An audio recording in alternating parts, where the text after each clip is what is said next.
One envelope, one secret. His last night begins.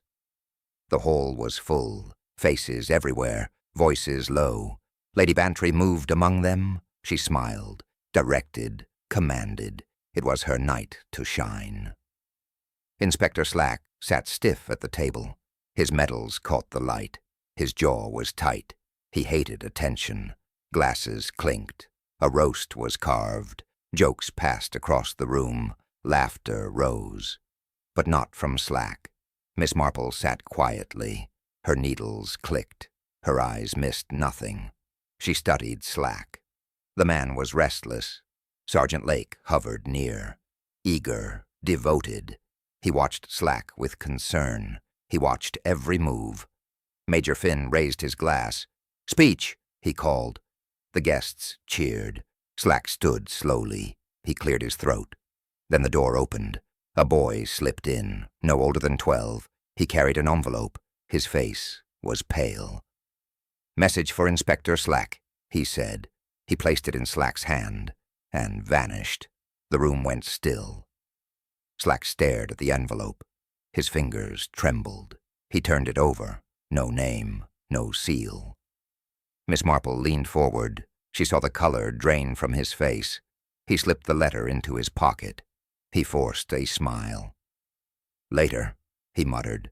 Finn laughed. "Come, man, raise a glass. Tell us of 32 years. Slack lifted his drink. His hand shook once, then stilled. His voice rough. 32 years of service, of duty, of justice." The crowd cheered again. Lady Bantry clapped. Constable Locke flushed with pride. Agnes Cutter set plates. Edith Slack sat silent, her eyes fixed on her brother. But Miss Marple saw more. The bulge in his uniform pocket, the way his eyes kept darting, the way his words faltered. Dinner carried on, stories told, songs hummed. Yet Slack stayed apart. His mind was elsewhere. At one point he touched the pocket, just for a second, as if to make sure it was still there. Marple noted it. She stored it away. By evening's end, guests left, one by one. Slack shook hands, said the right words, but his eyes were heavy. Something pressed on him. Lady Bantry leaned toward Miss Marple. "He seemed nervous tonight. Not like him." Marple nodded. She looked back once more. Slack stood alone by the door, his sister at his side, the envelope still hidden. The night closed, the hall emptied, but Marple felt it. Something had shifted. She touched her knitting bag, a quiet habit. Her eyes thoughtful. Secrets had a way of surfacing, and this one had already begun to show. By morning he would be dead. 2 shots break the quiet village. The sound came sharp. 2 cracks. Quick, final. Miss Marple froze at her window. Her hand rested on the sill. She knew that sound. Not farm vermin, not hunting, pistol fire. Her lips tightened. Direction was clear. The old firing range, empty for years. But not silent now. She set down her cup. Her needles lay unfinished. Something had ended out there. At the same hour. Finn's motorcar roared. He was already dressed, already moving. His knock at Lake's door shook the quiet. "Get up, at once." Lake stumbled out, uniform half-buttoned, his eyes wide. "What's wrong, sir?" "Range," Finn said. "Now, no time." Lake frowned. "The old grounds?" "Yes, drive with me. We must confirm." He didn't question further. The tone allowed no doubt. He climbed in. The car lurched forward. Gravel scattered under wheels. Marple watched them pass. She stood at her garden gate. Her eyes narrowed. The major was too quick. Too certain. She filed it away. The car raced through the lanes. Lake's mind was restless. Why the range? Why at dawn? And why did Finn already know? The gates stood ajar. The chain dangled loose. Lake stared at it. "I locked this. 6 months passed. Only 2 keys. Finn's jaw tightened. Then someone else had one. They moved inside. The air was cold. The silence heavier than before. Their boots crunched the gravel. They advanced to the firing line. Lake stopped. His breath caught. He pointed. Dear God! Inspector Slack lay twisted, body flat against concrete, uniform stained dark, his head turned, his eyes closed, too still. Lake ran forward. Inspector! He knelt, hands shaking. He touched his arm. No response. Slack was gone. Finn's hand shot out. Don't move him. Evidence. He scanned the ground. Sharp eyes, measuring distance, measuring placement. Lake stared. The revolver lay inches from Slack's hand, but not in it. As though dropped, not fired. His voice broke. It can't be suicide. Finn knelt, his gaze fixed on the wound, his tone grim. Then someone else stood here. Someone else fired. Lake's face went pale. His body shook. His mentor, his chief. Gone in an instant. Marple's words echoed in his mind. Secrets had a way of surfacing. Had Slack carried one to his death? The truth lay on the ground. A pistole, a wound, and a silence that held too much. His revolver lay near his hand. But the wound told another story. The doctor sees what others ignore. Dr. Haydock arrived fast, bag in hand, steps quick, eyes lowered. Lake moved aside, his face pale, his voice strained. He's gone, doctor. He's gone. Haydock knelt, his hands steady. He opened the coat. He leaned close to the wound. He checked the skin. He checked the hands. He checked the weapon. Finn stood over them, his arms folded, his tone firm. Well, doctor, what do you see? Haydock did not answer at once. He worked carefully, his eyes sharp. His fingers traced the burn. Then he spoke. This was no suicide. Lake blinked. What? But the gun. Haydock cut him off. The powder marks are wrong. Too wide, too dispersed. This shot came from 10 feet. No man can kill himself from there. Lake staggered back. His breath caught.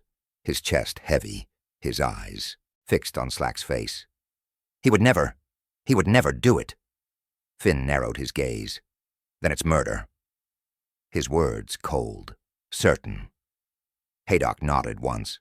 Yes, murder. The silence grew heavy. Lake wiped his brow. His hands shook. His voice cracked. Who would do this? Who could...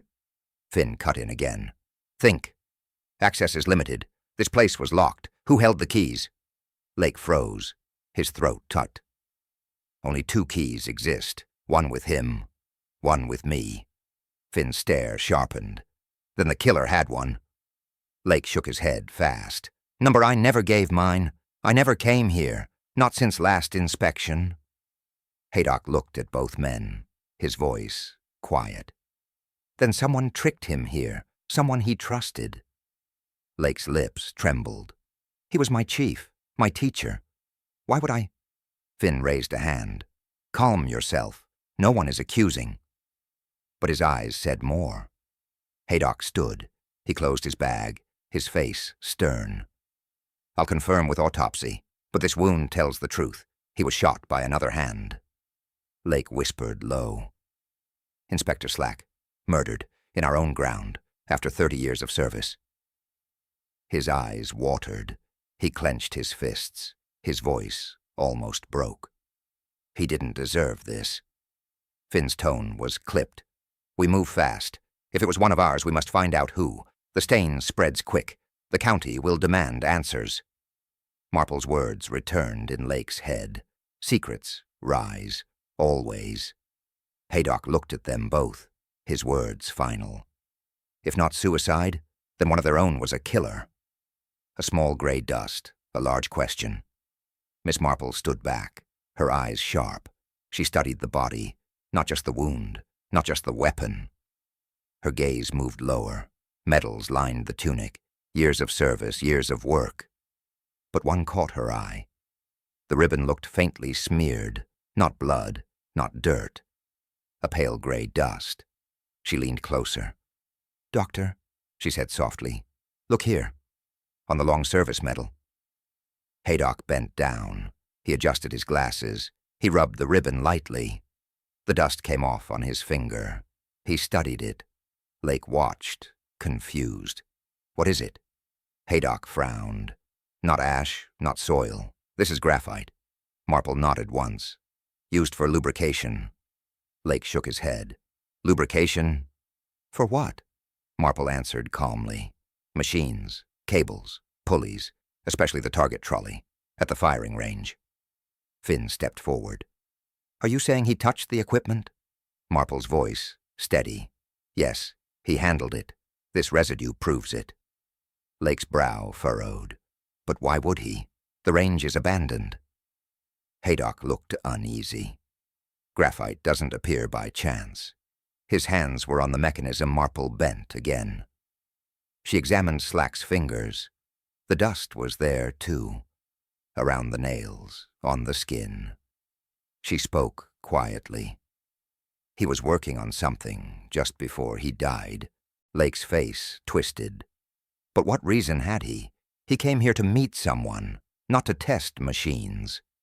Finn's tone was sharp. Unless the meeting involved it, unless the trolley mattered. Marple said nothing more. She let the silence weigh. She knew small clues meant more.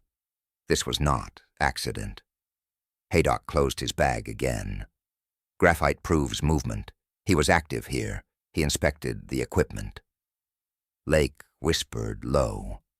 Then he wasn't planning death. He was searching. He was working. That means someone else ended it. Finn's eyes hardened. And if he touched the trolley, the killer wanted him here for this reason, something tied to the range. Marple's hands folded. Her voice was soft. He looked for truth, and truth brought him down. Lake stared at the metal, his lips pressed tight. 30 years of service, and he dies in chalk and dust. The hall around them was still. No answer came, only questions. The metal told a story, but not yet complete. But why would a dying man check the target trolley? One watch runs fast, one watch stops. Lake sat opposite Marple, his face drawn, his eyes heavy. He reached into his pocket. He placed a silver watch on the table. It's wrong, he muttered. It's been wrong since morning. Marple tilted her head. How wrong? 14 minutes fast, he said. Never happened before, always kept perfect time. She lifted it gently. The chain rattled once. She studied the dial. It ticked strong, but not true. This was a gift? She asked. Lake nodded. From Inspector Slack, 10 years of service. He said every man must keep time. He said it kept order. Marple traced the casing, the back engraved. To HL, from DS. A token of trust. She lowered it. Her eyes narrowed. When did you notice the gain? This morning I woke late.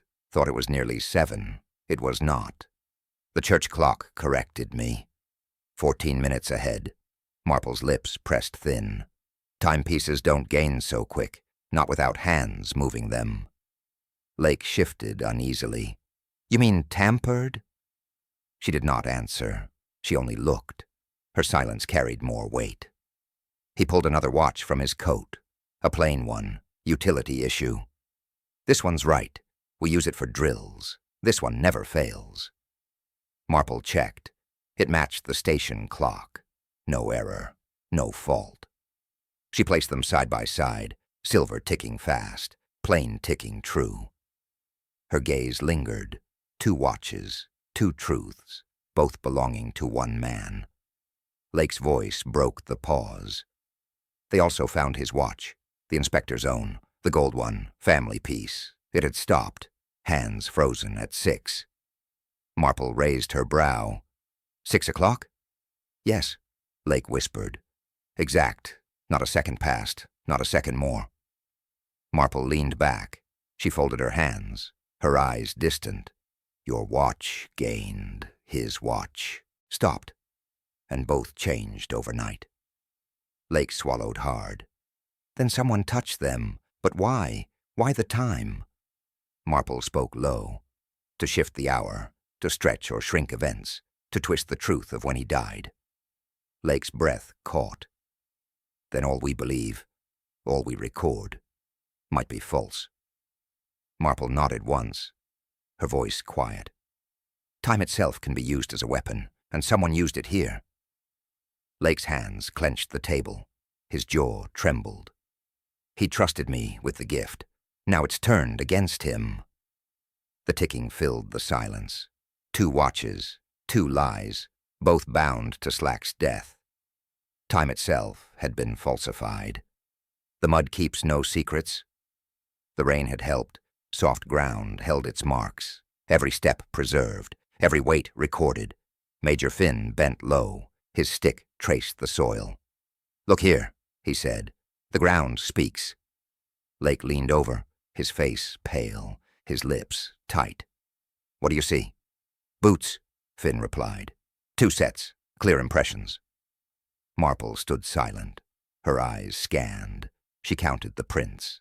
She measured the gaps, her gaze sharp. The larger prints moved straight, toward the trolley, around the target, then back again. The smaller prints overlapped, following the same path, crossing at points, tracing after. Finn tapped the soil. "These belong to Slack, size and tread match." He pointed again. "These belong to you, Lake." Lake shook his head. "Number I never walked here, not before the body was found." Marple's tone was calm.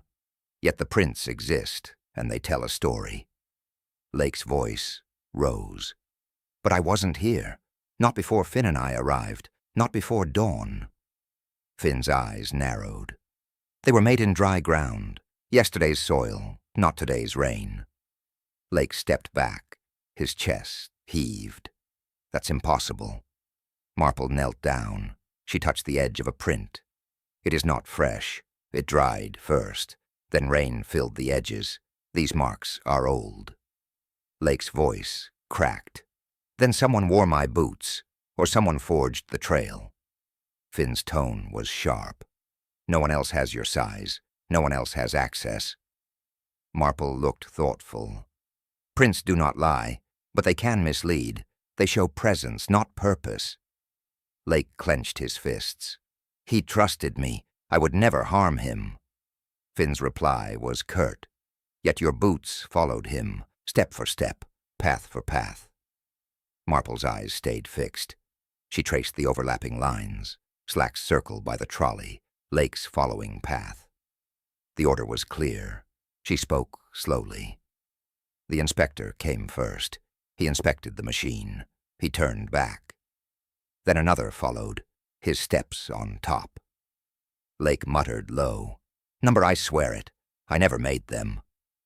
Finn's face hardened. "The ground says otherwise. Your prince walked after him. Your prince shadowed him." Marple remained quiet, her thoughts steady. She watched Lake's trembling hands. Fear showed more than guilt. The soil told a tale. But tales can twist. Marple knew that much. Still the image lingered. 2 men, 1 path, one never returned. Lake swore he never walked that path. The dead man still speaks. Constable Locke entered the office. Papers stacked, drawers half open, Slack's files untouched since morning. He moved slowly, careful, searching for order in the mess. His hand brushed a folder. It shifted, something heavy beneath. He pulled it out, a small machine, metal case, wires tucked inside. "Dictaphone," he muttered. He set it on the desk. He checked the reel, fresh tape wound tight. Lake walked in, his face tense. "What did you find?" Locke pointed. "This, still loaded." Finn followed, his eyes sharp. "Play it now." Locke pressed the switch. The reel turned. A voice crackled. Slack's voice, clear, steady. "This is Inspector Dermot Slack. It is 5 o'clock in the morning. I remain at the range." Lake stiffened. 5 o'clock. But Slack was found dead after 6. The voice went on. "Ammunition missing again. Logs falsified. I see names, dates, lies." Lake swallowed, his throat dry. He glanced at Finn, but said nothing. The tape continued. Lake is mentioned, but I trust the man, a good man in a bad spot. Lake's face twisted. He said that? He knew? Marple stood silent near the door, her eyes fixed on the reel. She heard every word, her hands folded tight. The voice faded, then returned. I will confront them. I will not let the rot spread. If this is my last entry, let the record speak for me. The tape clicked. The reel stopped. Silence filled the room. Finn broke it. So he was alive at dawn. Locke nodded. And dead within the hour. Marple spoke gently. Alive to accuse. Dead before he could prove. Lake's voice shook. He trusted me. Called me loyal. And now his death points at me. Finn's tone was sharp. It mentions your name. That will matter. You must expect it. Lake clenched his fists. He cleared me. He said I was good. Why twist his words? Finn did not reply. He looked at Marple, her expression unreadable. Locke touched the machine again. His last voice, captured, preserved, but cut short. Marple's voice was low. Machines hold truth, but truth can be silenced. Lake lowered his head. Slack's voice still rang in his mind. Not words of accusation, but words of trust. Yet trust had not saved him. It had only marked the hour. The inspector was alive after dawn, then silenced. Midnight, a torchlight, a razor blade. The cellar was cold, steps narrow, air heavy. Marple moved slowly. Constable Locke followed. His torch cut small circles. They reached the bottom. Shelves lined the wall. Files stacked high. Dust clung to every corner. But one desk was not dusty. One desk was alive. Agnes Cutter bent low, razor in hand, her eyes fixed on a ledger. Her hand sliced the page, paper thin, line by line. Locke raised the light, his voice hard. Stop right there. Agnes jerked. The blade slipped. Her breath caught. She froze. Marple stepped forward, her voice calm. Such delicate work, but too late to hide it. Agnes's face drained. Her hand trembled. She dropped the razor. It clattered on the floor. Locke picked it up. He held it firm. Cutting police records. That's no mistake. Agnes stammered. I was told. By who? Locke pressed. Her lips quivered. Her eyes darted. To keep order, she whispered. Sergeant Lake told me. He said it was duty. Locke stiffened. His jaw tightened. That's a lie. Marple's voice was steady. Then prove it false, but first let us see what she hid. Locke pulled the ledger close. He shone the torch. Numbers scarred, names crossed, dates scraped thin. The page revealed gaps, cartridges missing, boxes signed out. No proper return. Locke muttered low. Forged, all of it. Marple nodded once. Ammunition logs. Slack was right. The trail of theft begins here. Agnes wrung her hands. I didn't mean harm. I was told to fix it. I only followed orders. Locke glared. Whose orders? She hesitated, her breath sharp. Then she blurted, Lake. He said the inspector was wrong. He said the logs needed cleaning. He said I must do it. Marple's eyes narrowed. She studied Agnes. Her tone was soft. And you believed him? Agnes nodded quickly. I had no choice. I need this job. I can't lose it. Locke shook his head. This drags him deeper. He will never escape it now. Marple placed her hand on the file. Her voice carried weight. Slack knew. He followed the numbers, and now he lies dead. Agnes whispered low. It wasn't just the logs. It began before that. Marple leaned closer. Before? With what? Agnes's eyes flickered. Her hands twisted in her dress. The envelope, she whispered. It all began with the envelope. But Agnes said it all began with the envelope. One page glued shut, one truth sealed in. Major Finn spread the ledger. His fingers traced the seams. Something felt wrong. Marple leaned closer. Her eyes scanned the edge. Look here, she said softly. This page does not turn. It is sealed. Finn frowned. Sealed how? Marple touched the corner. Her nail pressed gently. It has been glued. Someone wanted this entry hidden. Finn reached for his penknife. A quick slice. The paper lifted. The page opened. Locke held the lamp high. The writing appeared. Ink dark, clear, not altered. At the bottom a signature, Slack's own hand, firm, recognizable. Finn read aloud. Concern logged, ammunition missing, boxes unaccounted, matter to be investigated. The date struck them. 3 months. Back. Not recent, not sudden. Marple nodded slowly. So he knew. Long before his death, long before Agnes's story. Finn's jaw tightened. She claimed this began weeks ago, but this entry proves otherwise. Slack saw it months earlier. Locke shifted uneasily. Then why wait? Why hide it? Finn tapped the page. Perhaps he mistrusted his own men. Perhaps he feared exposure. Marple's voice was calm. Or perhaps he was threatened. Fear delays action. Fear seals pages. Locke shook his head. Slack wasn't a man to fear, not after 30 years. Marple looked at him. Even strong men yield. When the cost is high enough. Finn closed the ledger, his eyes sharp. This contradicts Cutter's tale. She said Lake pushed her weeks ago. This shows Slack worried far earlier. Locke muttered. So she lied. Marple corrected softly. Not lied, but she did not know the whole. She was a pawn. Others pulled the strings. Finn's voice grew harsh. Then who held them? Who wanted Slack's silence? Who waited until now? Marple's gaze lingered on the signature. The steady strokes. The weight of the words. She thought of the envelope, delivered in silence, changing everything. Slack had known before, but only acted after. Why? Finn pushed back the chair. His tone clipped. He waited until the envelope. He moved only then. Why?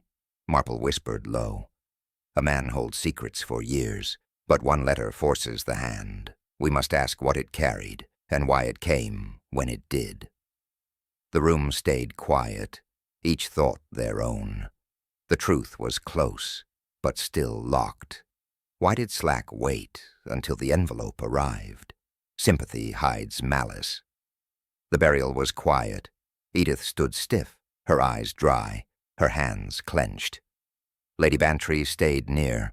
She whispered comfort. Marple stood behind them, her gaze still. The crowd left slowly. Steps faded down the lane. Only close faces remained. Edith opened her bag. She pulled out envelopes, condolences from neighbors, notes of respect. One card stood apart, plain, white, no name on front. She frowned. She opened it. Her lips moved, her voice low. 32 years is long enough. The words chilled her. Her hands shook. She passed it to Marple. Read this. Tell me what it means. Marple studied the card. Her eyes narrowed. The letters sat uneven, some tilted higher, some pressed lower. She traced with her finger. Oh. Edith gasped. What? Marple repeated calmly.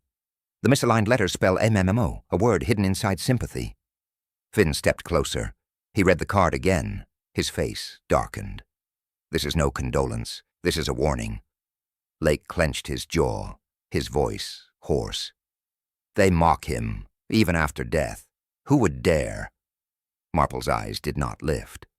They wanted us to see. They wanted us to know. Finn muttered. A message from the Brr. Killer. Marple corrected softly. Number A taunt. The killer celebrates. Locke shook his head. Why send it to Edith? Why not the station? Marple replied. To wound twice. First the brother, then the sister. Pain as reminder, fear as control. Edith's voice broke. They chose me. They wished me to suffer. They laugh at his grave. Marple laid a hand on hers. Not laugh. They provoke. They want us chasing shadows. Finn folded the card. We'll trace the paper. We'll trace the hand. It will lead us back." Marple's tone stayed quiet. "Perhaps, but sometimes the boldest clues hide best. This one was meant to be found." Lake's fists tightened. "They call it long enough. They call 32 years enough. Enough for what?" Marple answered softly. "Enough service, enough silence, enough loyalty." They ended him when his years no longer served them. The group fell silent, the grave still fresh, the message still burning. Edith whispered low, "He gave his life to the law, and this is his reward." Marple closed the card. Her voice was steady. "The killer speaks bold, but pride always leaves a trace. This card will betray them." The killer taunted them from the shadows. "Tea is served. Someone collapses." The station was tense. Papers scattered. Men whispered. Lake sat at his desk, his face drawn, his eyes heavy. Agnes entered with a tray. Cups clinked. Steam rose. "Tea for all," she said. Finn nodded once. He took his cup. Locke followed. Lake reached for his. Marple sat nearby. She watched in silence, her hands still, her eyes sharp. Lake lifted the cup. He drank, one swallow, two. Then he froze. His throat tightened. His breath caught. The cup slipped. Tea spilled across the desk. He clutched his chest. His body sagged. "Help!" he gasped. Locke leapt forward. "Doctor, get Haydock!" Finn steadied him. "Hold on, man. Hold on." Lake's eyes rolled. Sweat covered his brow. He collapsed to the floor. Agnes screamed. Her hands shook. Her tray crashed. Cups shattered. Marple bent low, her voice calm. "Don't move him. Clear the air. Fetch Haydock." Locke dashed out. His boots struck hard. Haydock arrived within minutes. He knelt quickly. He checked the pulse. He checked the breath. "Poison," he said flatly. "Strong, quick, but not enough." He pulled his bag. He worked with speed. An antidote injected, a cloth pressed. Lake coughed. His eyes fluttered. He groaned, alive, barely. Finn's jaw tightened, his voice sharp. "Someone tried to kill him, right here, in the station." Agnes stammered. "I didn't know. I served as always. I touched nothing else." Finn's stare burned. "You carried the tray." Marple spoke quietly. "Not proof. The poison may have been placed earlier, the cup chosen, the hand unseen." Haydock looked up. "He'll live, but weak. Keep him." Bunder Watch Lake whispered faintly. "They wanted me gone, just like him." Finn's voice hardened. "Whoever it is, they silence every witness. Slack first. Now you." Locke clenched his fists. No one outside entered. It means one of us, inside these walls. Marple's gaze lowered, her voice thoughtful. "The killer grows bold. He risks poison in daylight. That means fear. He fears Lake's truth." Edith entered then, her face pale. She saw her brother's protégé on the floor. Her eyes filled. "They will erase all he trusted. First him, now this one." Marple placed her hand gently on Edith's arm, her words steady. "Number not erased. Every attempt leaves trace. This one leaves more than the last."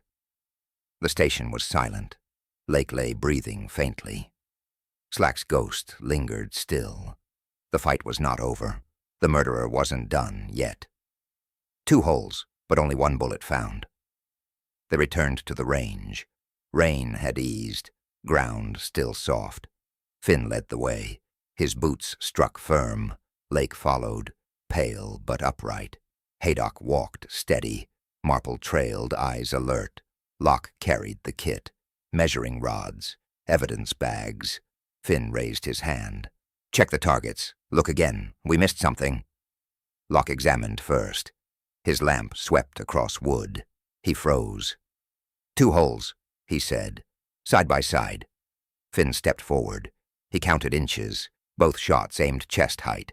Both lined close. Haydock bent near. He traced the splinters. 1 shallow, 1 deep, 2 bullets fired. Lake shook his head. But we recovered only one. Locke nodded. The fatal bullet lodged. It matched the wound. But this other mark, empty. No bullet behind it. Finn's face darkened. Then one was blank. Marple's voice was calm. A blank to deceive, a real shot to kill. Lake frowned. To stage suicide? Finn's tone was clipped. Yes, a blank fired first, loud, empty, to suggest his own hand. Haydock added.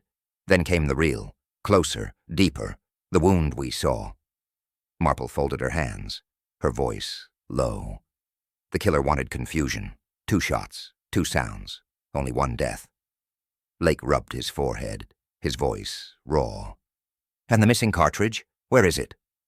Locke searched the ground, shell casings scattered, but 1 slot stayed empty.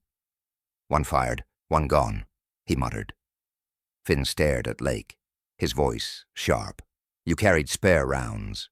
Lake snapped back. For drills only, not for this. Marple interrupted softly. Blame waits, but facts speak louder. Someone planned a false scene. Someone prepared blanks. Haydock agreed. No ordinary thief. This was planned, deliberate. Cold Finn turned to Locke. Check every locker, every round. No cartridge uncounted. Locke nodded. He moved quickly. Lake whispered low. So they staged it. To look like his hand. To look like despair. But it was murder all along. Marple met his eyes, her tone steady.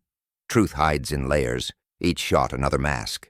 The first was noise, the second was silence. Lake lowered his head. His jaw trembled. He trained me, he trusted me, and someone mocked it all. With a blank, the group stood still.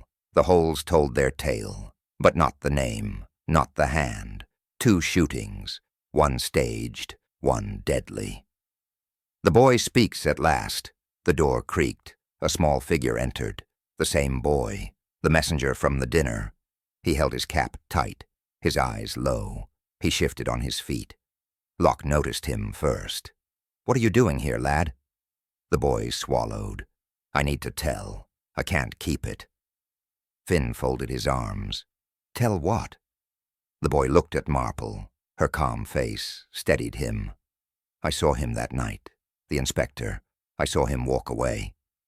Lake leaned forward. You saw Slack? When? After I gave the letter. He left later. I followed a bit. He wasn't alone. Finn's tone sharpened. Who was with him? The boy hesitated. A man, in police uniform. The room stiffened. Lake's jaw clenched. You're saying it was me? The boy shook his head fast. No, sir. Not you. Different boots. Finn frowned. What do you mean, different? The boy explained slowly. I shine boots sometimes. I know the marks. Yours are narrow, sir. This man's were broad. Thicker sole. Different pattern. Locke leaned close. You're sure? Yes, the boy said firmly. I know boots. I know prints. This man wasn't him. Finn's eyes narrowed. Then who was it? Only station men wear that uniform? The boy looked down. I don't know. It was dark. But he walked beside him, like they knew each other. Marple's voice was gentle. You did well to speak. Silence serves no one. Truth saves. Edith entered quietly. She heard the last words. Her face hardened. So my brother trusted the wrong man, and it killed him. Lake muttered low. He trusted all of us. One betrayed. Finn pressed further. Could the boy mistake it? Could he be wrong? Marple shook her head. Children notice details. Shoes, steps, things adults forget. The boy clutched his cap tighter. I swear it. Not Lake. Another man. Uniform real. Boots wrong. Finn's mouth tightened. Then someone else wore it. Someone had access. Marple's eyes drifted to the corner. Evidence locker. Spare uniforms stored. Her mind linked pieces. She spoke softly. Uniforms can be borrowed. Boots can be stolen. But truth remains. Slack left with a man and never returned. Lake lowered his head, his voice hoarse. Then the ground was right. Boots followed him, but not mine. Marple looked at the boy. You've given us more than you know. One clue changes the path. The boy's eyes filled. I wish I hadn't seen, but I did, and now it's yours. So who else wore the uniform? She knew more than she claimed. Marple asked for Agnes. They met in the small records room, no one else present. Locke closed the door. Agnes stood stiff, her hands clasped, her eyes restless. Marple spoke gently. You worked long here. You know what passes through. Agnes nodded. I keep records. I do my duty. Marple's eyes narrowed. You cut pages. You forged logs. Now truth comes out. But there is more. Agnes looked down, her voice thin. I told you. Sergeant Lake pressed me. Marple shook her head. Number that was not all. The boy saw a man, in uniform, not Lake, so who wore it? Agnes flinched, her lips parted. She did not answer. Marple pressed on. Uniforms are stored in evidence, spare sets, spare boots. You keep the keys. Agnes's face turned pale. Her fingers trembled. Her silence grew louder. Locke stepped forward. Answer her. Did you release them? Agnes whispered. Not release, allow. I allowed it. Marple's eyes softened. You allowed someone to take them. Who? Agnes shook her head. I cannot. They would ruin me. I only followed. Marple leaned closer, her words sharp now. Followed, yes, but choice remained. You helped. You hid. You let them walk as one of us. Agnes's breath came fast, her eyes wet. She whispered again. I thought it was right. I thought it kept order. But then the inspector died. Marple studied her, her tone calm but firm. Order never needs disguise. Truth never needs uniforms stolen. You served another hand. Locke slammed his fist on the desk. Whose hand? Tell us. Agnes jumped. She cried out. I cannot. I promised. Marple's voice cut through. And promises built on lies break easily. You swore to the wrong master, and now you carry his stain. Agnes sank into the chair. Her shoulders sagged, her face lined with fear. She looked at Marple. I wanted to be loyal, but loyalty was twisted. They used me. I obeyed. And I chose. Locke muttered low. She had the keys. She opened the store. She handed the disguise. She cleared the logs. Marple's eyes lingered on Agnes, not with anger, but with quiet sadness. You could have said no. You could have spoken sooner. But you chose silence. Agnes covered her face, her words muffled. I can't take it back. I can't undo it. Marple rose, her voice steady. Number, but you can stop lying and tell the whole. Agnes's hands fell to her lap. Her eyes met Marple's, for the first time, honest. Agnes Cutter wasn't just obeying. She was choosing. One lie tested, one truth exposed. The range was silent. Marple had chosen it well. The ground of death, now the ground of truth. She waited by the table. Locke stood nearby, papers laid out, the card, the dictaphone. Finn arrived first, his step confident, his eyes cold. Lake came next, still pale, still weak, but determined to stand. Agnes followed last, her face drawn, her hands restless. Marple gestured. All of you here, now listen. She placed the condolence card down. Sympathy, they said, but it spells AMMO. It taunts, it boasts. Agnes shifted uneasily. Her eyes flickered away. Then Marple placed the dictaphone. Slack's voice echoed. The same words. Ammunition, forgery, Lake's name, a good man in a bad spot. Silence followed, each face still, each thought racing. Marple's eyes moved to Finn. You arrived too quickly that morning. You knew shots were fired, before word spread. Finn stiffened, his jaw clenched. You suggest coincidence is crime? Marple shook her head. Number, I suggest knowledge is guilt. Knowledge before the fact. Finn's eyes narrowed. He stayed silent. Marple pressed on. You knew where to go. You knew the gate was open. You knew too much, too soon. Lake looked at Finn sharply. You called me out of bed. How did you know already? Finn's voice broke harsh. Enough. Stop this. Marple's tone cut steady. Then speak. Speak the truth. What did you cover? Finn's hands tightened. His mask slipped. He exhaled. Finally he spoke. I covered the theft. Home office orders. We lost stock. We shifted records. We could not let it spread. Lake's face twisted. You lied to us all. Finn snapped back. I lied for the country. You think London cares for one inspector? Number they care for scandal. I buried it. Marple's voice grew firm, and in burying it, you left slack exposed. He uncovered it again, and he paid the price. Agnes whispered low. So I followed orders from him, not Lake, him. Finn glared at her. You obeyed willingly. Marple lifted her hand. Enough. Covering theft is not firing the shot. Slack died from a bullet, and you, Major, did not fire it. Finn's eyes burned. He said nothing. But silence told more. Lake muttered low. Then who? If not him, who? Marple's eyes lingered on Agnes, her voice calm. Cover-up is one crime. Murder is another. We are close now. The torchlight flickered across the files. Slack's voice still rang in memory. A man who warned and died. But even Finn wasn't the one who pulled the trigger. The last secret comes home. The room was tense. No one spoke. Marple stood steady, her hands folded. She looked at Agnes, her eyes calm, her tone measured. It was you. Agnes flinched, her breath quick, her lips parted. No, Marple continued. You altered the records, you opened the lockers, you gave away uniforms, and when Slack discovered you, you silenced him. Agnes shook her head. Her voice trembled. I only obeyed. I never... Marple raised the card. The condolence note. Its hidden word, a MMO. It points to theft, and you handled the logs. She turned to Locke. Bring the boy. The door opened.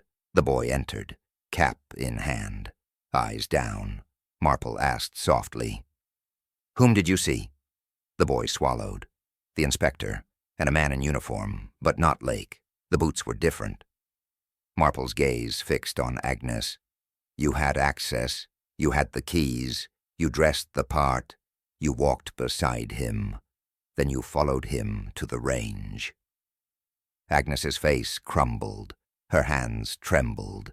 Her shoulders sagged. She whispered faintly. I didn't mean to. He pressed too close. He would expose me. I panicked. Finn's voice cut in.